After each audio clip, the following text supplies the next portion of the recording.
করলেন, গুরুদেবের পাদ পদ্ম স্মরণ করলেন, করে গুরুদেবকে জানালেন যে গুরুদেব প্রভু আমার বাড়িতে এসেছেন। তার বললেন ঠিক আছে, তুমি বসতে জায়গা দাও, তার পদধৌত করো, তারপরে তোমার বাড়িতে যা আছে তাকে দাও। হ্যাঁ, বুঝলেন? তারপরে সবরী তাকে বসতে দিয়ে ভগবানের চরণ কমল ভালো করে ধৌত করলেন, সেই জল মাথায় সিঞ্চন করলেন, করার পরে সবরী তাকে খেতে দিল। কি? বাগান থেকে যে ফল এনেছিল, সেই ফলগুলো আবার মিষ্টি আছে কি, একবার তো খেয়ে দেখে রেখেছে, আবার খেয়ে দেখে দেখে দিচ্ছে। লক্ষণ চিন্তা করলেন যে দাদা যেন মনে হয় বহুদিন কিছু খেতে পায়নি। আরে একটা বুড়ি পাগলে পাগলে কি দিচ্ছে, তার গালে লালা লাগানো আছে, আর সেটা দাদা আবার চুষে খুব আনন্দ করে খাচ্ছে। রামচন্দ্র বললেন ভাই একটা খাবি নাকি? তাহলে ধর। যাই দিয়েছে, তখন লক্ষণ চিন্তা করলেন যে দাদা যাই অন্যদিকে মুখ করবে, তারপর আমি দেখাচ্ছি ফলটা কোথায় রাখি। দিয়েছে ছুঁড়ে ফেলে, ফলটা কোথায় গিয়ে পড়লো? গন্ধমাদন পর্বতে গিয়ে পড়ল। সেখানে গিয়ে বিশল্যকরণী গাছ হলো। রামচন্দ্র ভগবান অন্তর্যামী, তিনি বুঝতে পারলেন যে আমার ভক্ত ফলটা দিল, লক্ষণ ফেলে দিলে, ওর রস তোমাকে কেমন খাওয়াবো দেখো। যখন শক্তিশাল মারলো, তখন ওই রসকে দিয়ে লক্ষণ বাঁচল। সেই কথা যখন ভগবান রামচন্দ্র অযোধ্যায় ফিরে গেলেন, ফিরে যাওয়ার পরে মা কৌশল্যা, কৈকেয়ী, সুমিত্রা, সীতা ঠাকুরানী বহু পদ রান্না করে ভগবানকে খেতে দিচ্ছেন। আর ভগবান 2-3 গ্রাস খাওয়ার পরেই ভগবানের চোখ দিয়ে জল পড়ে সেই পাতে যখন পড়ছে, ভগবান উঠে চলে যাচ্ছে। একদিন কৌশল্যা মা জিজ্ঞাসা করলেন, বাবা রাম, তুমি তো বনবাসে ছিলে, ফলমূল খেতে, এই কি অন্ন ডাল সবজি খেতে কি তোমার অসুবিধে হচ্ছে? বললেন না মা, যখন আমি খাই, খেতে গিয়ে যখন আমার মনে পড়ে যায় জটায়ুর কথা আর সবরীর কথা, তখন আমি মার খেতে পারি না। সেই সবরীর কাহিনী লক্ষণকে যখন বলতে বললেন, লক্ষণ বললে মা ওই বুড়ি পাগলির কথা আমি বলতে পারবো না, কি দিচ্ছে দাদা খাচ্ছে, দাদাকেই জিজ্ঞাসা করো। তখন রামচন্দ্র ভগবান সমস্ত ভক্তবৃন্দের সামনে সেই সবরীর গুণগান করলেন। এই সবরীর গুণগান করলেন কি জন্যে না, তার গুরুদেব বলেছিলেন সবরীকে যে সবরী তুমি তো মেয়ে ছেলে, ভগবানকে খোঁজার জন্যে যেতে হবে না, তুমি বাড়িতে থেকে ভগবানের সেবা আরাধনা করো, ভগবান আসবে। আমার ভক্ত যেহেতু কথা দিয়েছে, সেই কথাকে রক্ষার্থে আমাকে আসতে হলো। অতএব গুরুদেব যাকে শিষ্যকে যে দায়িত্ব দেবেন, সেই দায়িত্ব যদি শিষ্য পালন করেন, তাহলে ভগবান তাকে আসতে বাধ্য। রামানুজাচার্যের একজন শিষ্য ছিলেন, অনেক শিষ্য, তার মধ্যে অনন্ত আচার্য বলে একজন শিষ্য ছিলেন। রামানুজাচার্য তিনি শাস্ত্র থেকে পড়েছেন ভগবান বালাজি তিনি ফুল দিয়ে সাজতে খুব পছন্দ করেন। তা অনন্ত আচার্য গুরুদেবের নির্দেশে বালাজি মন্দিরে গেছেন। আর বালাজি মন্দিরে গিয়ে তিনি দেখছেন আমি ফুল বাগান চাষ করব, কিন্তু চাষের জন্য তো আমার প্রথম প্রয়োজন জল। সেই জন্য জলের জন্য তিনি মাটি খুঁড়ছে, একটা কুয়া তৈরি করবে। সেই কুয়া যখন তৈরি করবে, তখন অনন্ত আচার্যের কষ্ট দেখে ভগবান বালাজি বালরূপ ধারণ করে এসেছে। এসে বলছেন, ও তোমরা তো বৃদ্ধ হয়ে গেছো, তোমরা মাটি কাটছো, কি করবে? না, আমরা ভগবান বালাজির জন্যে জলের কুয়া তৈরি করার জন্যে মাটিটা কাটছি। বললে আমি তাহলে সাহায্য করি, আমি তো যুবক ছেলে, আমি মাটি কাটতে খুব পছন্দ করি।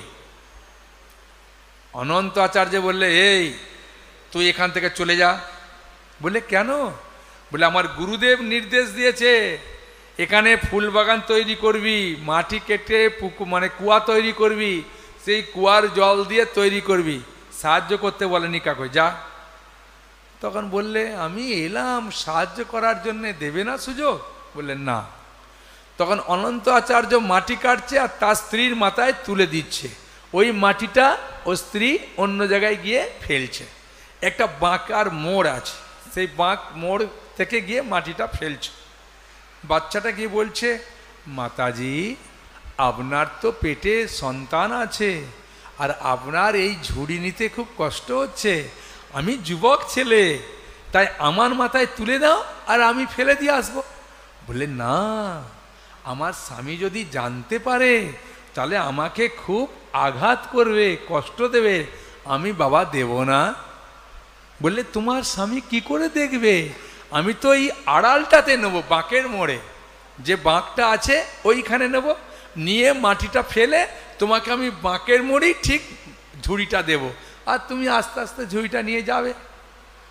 কিছুক্ষণ দেওয়ার পরে অনন্ত আচার্য বলছে, আচ্ছা তোমার আগে আসতে এত দেরি হতো, এখন তুমি তাড়াতাড়ি আসছো, কি ব্যাপার?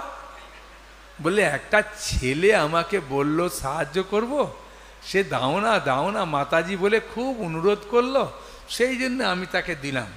অনন্ত আচার্য শাবলটা নিয়ে ছুটে আসছে একদম, আর বাচ্চা ছেলেটাকে দেখতে পেয়ে একদম বাচ্চা ছেলেটার পেছনে পেছনে ছুটছে। আর বাচ্চা ছেলেটা বালাজি মন্দির, আমরা তো কোন দিকে মানে পরিক্রমা করি? ভগবানকে ডান দিকে রেখে পরিক্রমা করি, আর ভগবান তো আর নিজেকে কোন দিকে পরিক্রমা করবে? ভগবান দেখছে বাম দিক দিয়ে ঘুরে এসে যাচ্ছে, আর অনন্ত মেরেছে শাবলটা দিয়ে বাচ্চা ছেলেটাকে, আর বাচ্চা ছেলেটার এই উরুটা গেছে কেটে, মন্দিরের ভেতর প্রবেশ করেছে। আর অনন্ত আচার্য শাবলটা নিয়ে দাঁড়িয়ে আছে, পূজারি এসেছে, আসার পরে বলছেন ওর ভেতরে একটা ছেলে ঢুকে গেছে, ওই ছেলেটাকে আমি একবার শাবল মেরেছি, আবার মারবো, বার করে দাও।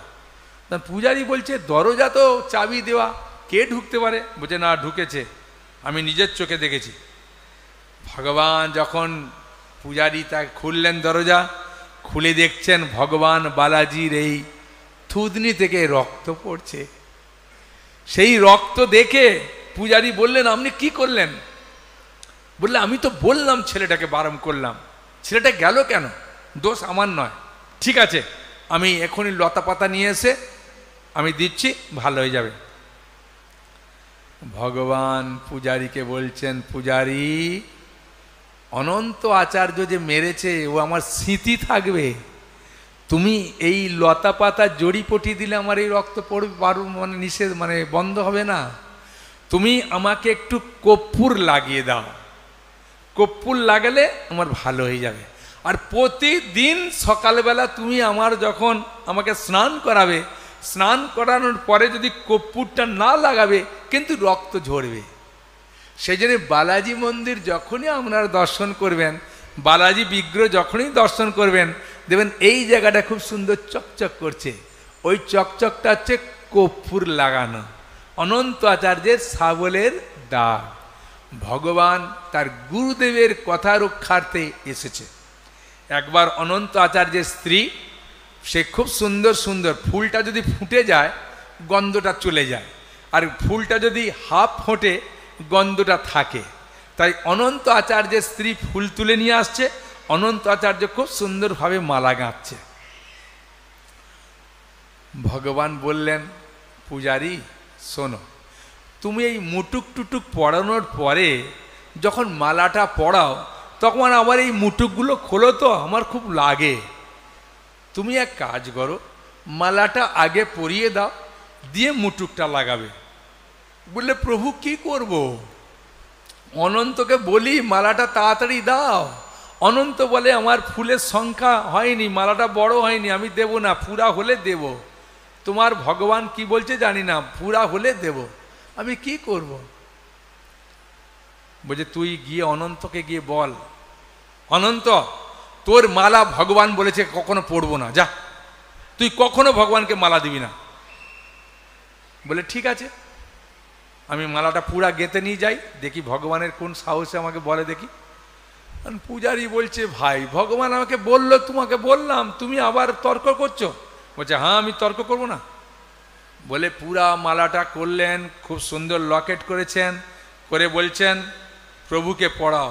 ও বলছে না, তোর মালা পরবো না, তুই যা, তুই এখান থেকে চলে যা, আমার এই বালাজিতে তোকে থাকতে হবে না। হ্যাঁ, ভেঙ্কট পর্বতে হ্যাঁ তোকে থাকতে হবে না, তুই এখান থেকে চলে যা। ভগবান যখন এই কথা বলেছেন, অনন্ত ঘুরে দাঁড়িয়েছে। বুঝে একজন ভাড়াটিয়া আর একজন ভাড়াটিয়াকে কি করে তাড়াতে পারে? ভগবান বললেন আরে অনন্ত, আমি ভাড়াটিয়া, তুই কি বলছিস রে? বলছে হ্যাঁ, এই এলাকাটা হচ্ছে বরাহদেবের স্থান, মা বকুলা দেবী বরাহদেবের এখানে আরাধনা করছে, তুমি এখানে এসে বাস করছো, তা অন্য জায়গায় এসে বাস করলে সে ভাড়াটিয়া হয় না? বললে তুই তো আমাকে ঠিক জব্দে ফেললি রে। বলে তাহলে আমিও ভাড়াটিয়া, আমার অন্য জায়গায় ছিল, আমার গুরুদেব বলেছেন আমি এখানে এসেছি, ফুল বাগান তৈরি করে ফুলের মালা করছি, আর তুমি সেই মালা পড়বে, তা একজন ভাড়াটিয়াকে তাড়াতে পারে না। আর যদি তাড়াতে হয়, আমি আমার গুরুদেব এসে বললে আমি চলে যাব, তাই আমি আমার গুরুদেবের কাছে পারমিশন নিতে যাব। ভগবান বলছেন শোন শোন শোন, এই ছোটোখাটো ব্যাপারে গুরুদেবের কাছে না যাওয়া ভালো, তুই মালা দে, আমি পরবো, ঠিক আছে, তোর যখন গাঁথা হবে তখন দিবি, আমি সেটাই পরবো, ঠিক আছে, এই ছোটোখাটো ব্যাপারে গুরুদেবের কাছে না যাওয়াটাই ভালো। বলার পরে অনন্ত আচার্য যখন মালা দেয়, ভগবান সেটা পড়েন। কেন পড়েন? যে গুরুদেবের কথা এত পাওয়ারফুল, ভগবানও সেটা কিছু করতে পারে না।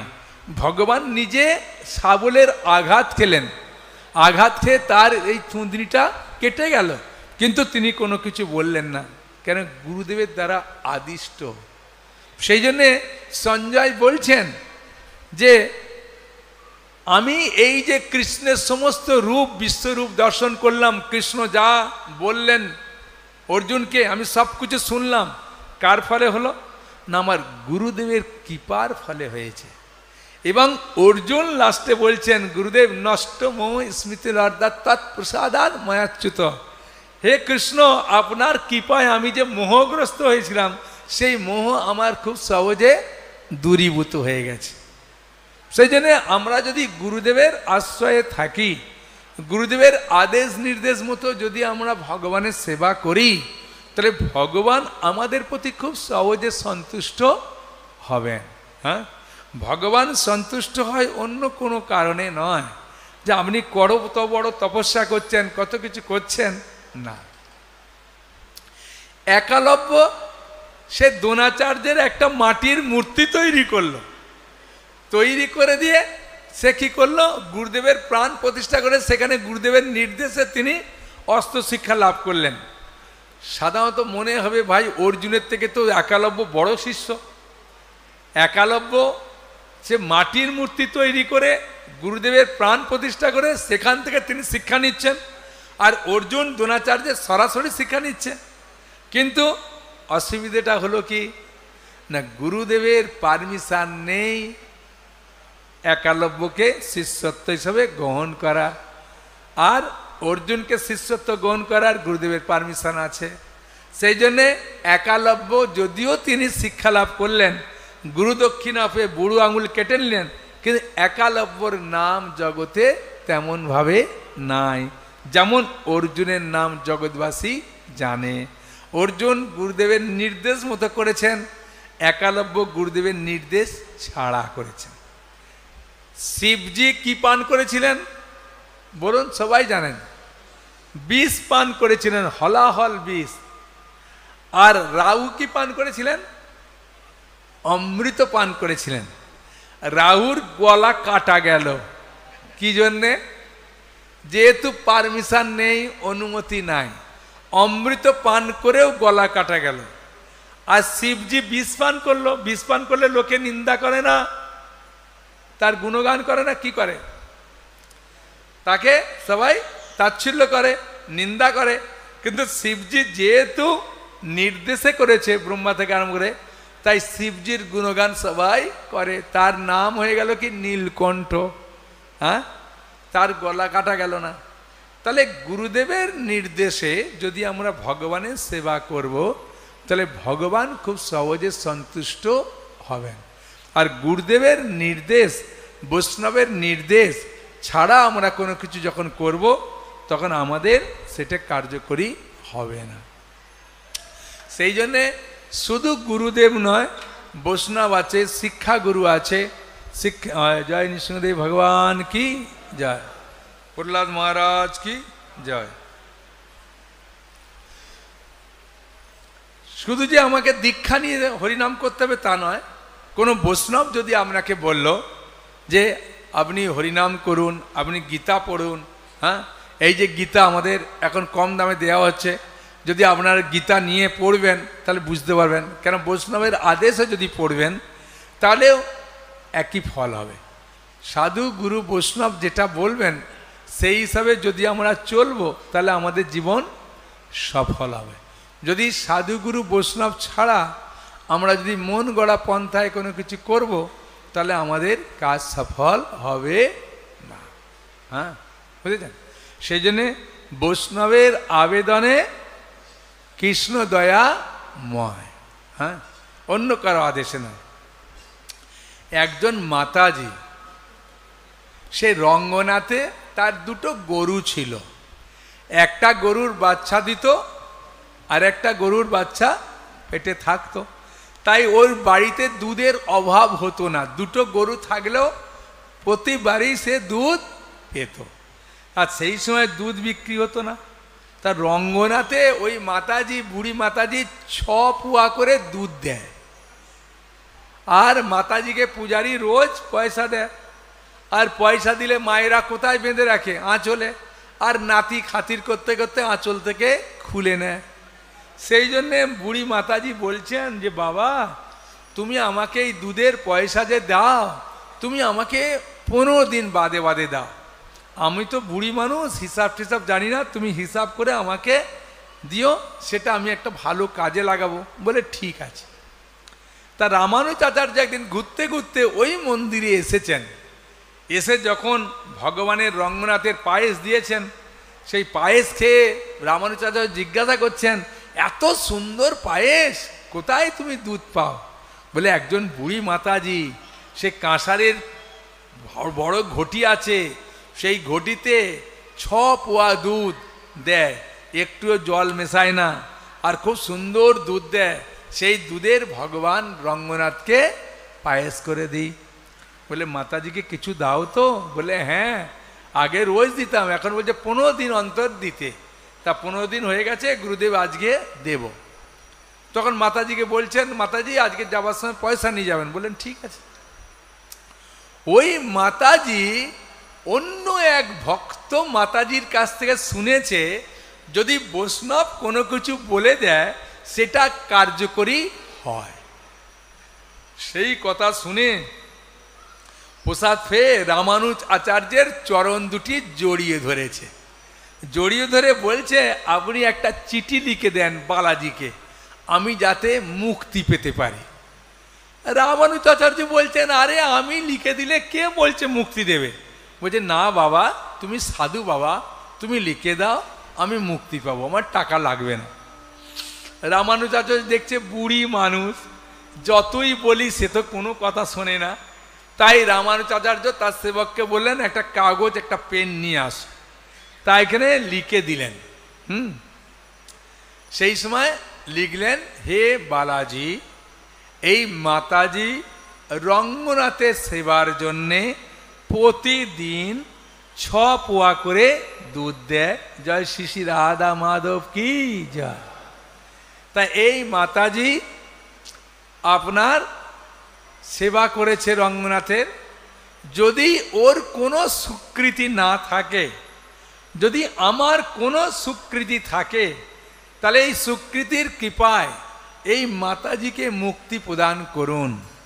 ইতি আপনার দাসানুদাস রামানুজ আচার্য।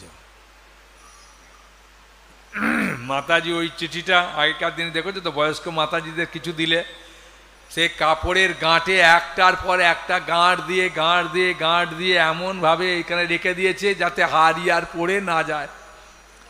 এখন আস্তে আস্তে যখন গেছে কয়েকদিন বাদে বালাজিতে, তখন একটা ছেলে ছোটাছুটি করে খেলা করছে। বলছেন যে বালাজি কাছে যাবে, ওই উপরে বালাজি মন্দির। বলছেন বাবা আমি বুড়ি মানুষ, কি করে যাব? আমার একটা বালাজির হাতে একটা কাগজ দেওয়ার কথা। বললে আমায় দাও, আমি ইয়াং ছেলে, ছুটবো, যাব, দৌড়াদৌড়ি করি আমি, আমার পাহাড়ে উঠতে নামতে বেশিক্ষণ সময় লাগে না। না বাবা, তুই দুরন্ত ছেলে, কোথায় ফেলে দিই বাবা, আমি তোকে দেবো না বাবা। হ্যাঁ, জয় নৃসিংহদেব ভগবান কি যায়, তোকে দেবো না বাবা। না দাও না। আচ্ছা কি লেখাটা আছে আমি পড়ি। বলছে হ্যাঁ বাবা, পড়ে আমাকে দিয়ে দিবি, তোকে যেতে হবে না বাবা, আমি একটু বিশ্রাম নিই, আমাকে একটু জল এনে দে, খেয়ে দিয়ে আমি যাবো। বলছে না না, জল খাওয়ার আগে দাও না। তা ওইটা বুড়িমা অনেক গাঁট খুলে খুলে খুলে খুলে খুলে খুলে ওই কাগজটা দিয়েছে ওই ছেলেটার হাতে। ছেলেটা পড়ে বলছেন যে হে বালাজি, এই মাতাজি রঙ্গনাথের সেবার জন্যে প্রতিদিন 6 পোয়া করে দুধ দিয়েছে, 15 দিন দুধ দিয়েছে, এ কোনো পয়সা নেয়নি। এর যদি কোনো স্বীকৃতি থাকে, আর যদি ওর কোনো স্বীকৃতি না থাকে, আমার স্বীকৃতি দিয়ে একে আপনি মুক্তি প্রদান করবেন, এটি আপনার দাসানুদাস বালাজি। হ্যাঁ বাবা, হ্যাঁ এইটাই লিখেছে, আমাকে পড়ে শুনিয়েছে বাবা।